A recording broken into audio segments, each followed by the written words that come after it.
ကမ္ဘာအချမ်းသာဆုံးတထေးကြီးကလုံခြုံရေးဝတ်စုံဝတ်ပြီးသူ့ရဲ့လေကြောင်းလိုင်းကိုစစ်ဆေးဖို့လာခဲ့ပါတယ်။ဒါပေမဲ့လေရင်ပေါ်တက်လိုက်တာနဲ့လေရင်မဲတယောက်ကသူ့ကိုနားလည်မှုလွဲသွားတာပေါ့။ရိုးရိုးလုံခြုံရေးတယောက်ကပထမတန်းမှာထိုင်ခွင့်မရှိဘူးလို့ဆိုပြီးသူ့ကိုမောင်းထုတ်ဖို့ကြိုးစားပါတော့တယ်။ကံကောင်းစွာပဲအတွင်းရင်မှုချုပ်ကအချိန်မီရောက်လာပြီးဒီနားလည်မှုလွဲတာကိုဖြေရှင်းပေးလိုက်ပါတယ်။ခဏအကြာမှာလေရင်လဲထွက်ခွာသွားပါတယ်။လေရင်မဲမှုကတာဝန်တွေခွဲဝေပေးဖို့ထွက်လာတဲ့အချိန်မှာမထင်မှတ်ပဲရိုင်းဆိုင်တဲ့လူတယောက်ရဲ့အကြည့်ခံလိုက်ရတာပါ။အဲ့ဒီလူကလေရင်မဲမှုကိုလှတယ်ထင်ပြီးမယိုးသားတဲ့စိတ်တွေဝင်လာတာပေါ့။ဒီလိုနဲ့သူမကိုစပြီးနှောက်ယှက်ပါတော့တယ်။အနားမှာရှိတဲ့တထေးကြီးကကြည့်မနေနိုင်တော့တာနဲ့အမျိုးသမီးကိုဝင်ကူညီပေးလိုက်ပါတယ်။ဒါပေမဲ့ဟိုလူကသူ့ကိုယ်သူလေးချောင်းလိုင်းရဲ့မန်နေဂျာချုပ်လို့ပြောပြီးချင်းချောက်တာပေါ့။နောက်တစ်ခါဝင်ရှုပ်ရင်အစိုးနဲ့ကြုံရမယ်လို့တတိပေးလိုက်ပါတယ်။မထင်မှတ်ပဲချက်ချင်းဆိုသလိုပဲသူ့စီကိုကုမ္ပဏီရုံးချုပ်ကဖုန်းဝင်လာပါတယ်။ဖုန်းဆက်သူကတထေးကြီးကိုတွားဆော့ကားမိတဲ့အတွက် HR ဌာနကသူ့ကိုအလုပ်ထုတ်ဖို့ဆုံးဖြတ်လိုက်ပြီလို့ပြောတာပါ။ဒါပေမဲ့မန်နေဂျာချုပ်ကဒါကိုမယုံခဲ့ပါဘူး။တထေးကြီးကလူလိမ်တွေနဲ့ပေါင်းပြီးသူ့ကိုလှည့်စားနေတာလို့ထင်သွားတယ်ဒီလိုပြောပြီးတထေးကြီးကိုသင်ခန်းစာပေးဖို့ပြင်လိုက်ပါတယ်။ဒါပေမဲ့အဲ့ဒီအချိန်မှာပဲလေရင်ကပြင်းပြင်းထန်ထန်တုန်ခါလာပြီးမကြခင်မှာပဲကပတိန်ရဲ့အတန်ချက်ဆက်ကနေထွက်ပေါ်လာတာပေါ့။စက်တင်ပေးမှမှု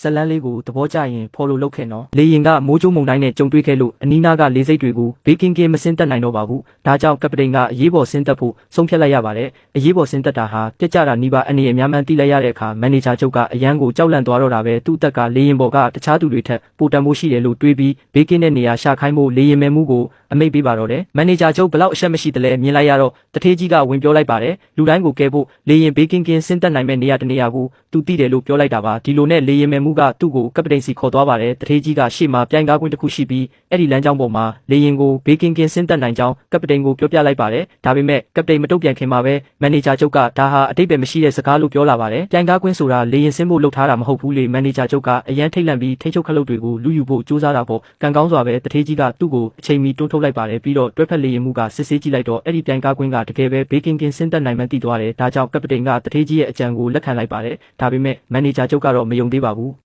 ထိန်းချုပ်မျှော်စင်မရှိတဲ့ပြေးလန်းကဘလို့မှဘေးကင်းမှာမဟုတ်ဘူးလို့သူထင်နေတော့မှသူ့ရဲ့မယုံကြည်မှုတွေကိုမြင်တော့တထေးကြီးကသူဟာကမ္ဘာအချမ်းသာဆုံးတထေးကြီးဖြစ်ကြောင်းနဲ့ဒီပြိုင်ကားကွင်းဟာသူ့ပိုင်ဖြစ်ကြောင်းထုတ်ဖော်ပြောလိုက်ပါတယ်ဒါကိုကြားတော့မန်နေဂျာချုပ်ကသူကြွားနေတယ်လို့ထင်သွားတယ်လုံခြုံရေးတယောက်ကတစ်သက်လုံးအလုပ်လုပ်တာတောင်ပြိုင်ကားပေးဖို့တောင်မတက်နိုင်ပဲအခုကမ္ဘာအနှံ့ပိုင်ဆိုင်မှုတွေရှိတယ်လို့ကြွားနေတယ်ပေါ့ဒါပေမဲ့တထေးကြီးကသူ့ကိုဂရုမစိုက်တော့ပါဘူးဖုန်းကိုယူပြီးပြိုင်ကားကွင်းကသူ့လူတွေကိုလေရင်အမြင်နဲ့လမ်းညွှန်မှုရအောင်မိတွေဖွင့်ဖို့ပြောလိုက်ပါတယ်ဒီလိုနဲ့ပဲတထေးကြီးရဲ့အကူအညီနဲ့လေရင်ဟာဘေးကင်းကင်းဆင်းသက်နိုင်ခဲ့ပါတယ်ကပတိန်ကတထေးကြီးကိုအရန်ကျေးဇူးတင်နေတာပေါ့သူသားမရှိရင်လေရင်ဘေးကင်းမှာမဟုတ်ဘူးလေဒါပေမဲ့အနာကမန်နေဂျာချုပ်ကတော့ကျေးဇူးတင်မဲ့အစားလေရင်ပေါ်ကသူ့အစီအစဉ်ကောင်းတွေကိုဖျက်ဆီးခဲ့တယ်လို့ယုံကြည်နေတော့မှတထေးကြီးကဒူးထောက်တောင်းပန်ခြင်းမရှိရင်လေရင်ပေါ်ကအရှင်ထွက်သွားခွင့်ပေးမှာမဟုတ်ဘူးလို့ပြောပြီးထွက်သွားပါတယ်မထင်မှတ်ပဲတထေးကြီးလေရင်ပေါ်ကဆင်းလာတဲ့အခါမန်နေဂျာချုပ်ကသူ့လူတစုနဲ့အပြင်မှာစောင့်နေပြီးသားပါတထေးကြီးကိုမြင်တာနဲ့သူ့လူတွေကိုခြေထောက်တွေရိုက်ချိုးဖို့အမိန့်ပေးလိုက်ပါတယ်ဘာပဲဖြစ်ဖြစ်သူ့အကုန်တာဝန်ယူတယ်လို့တောင်ပြောလိုက်သေးတယ်ကံကောင်းစွာပဲအရေးကြီးတဲ့အချိန်မှာမန်နေဂျာချုပ်ရဲ့ဦးလေးရောက်လာပြီးဒီပြဿနာကိုဝင်တားလိုက်ပါတယ်ပြီးတော့မန်နေဂျာချုပ်ကို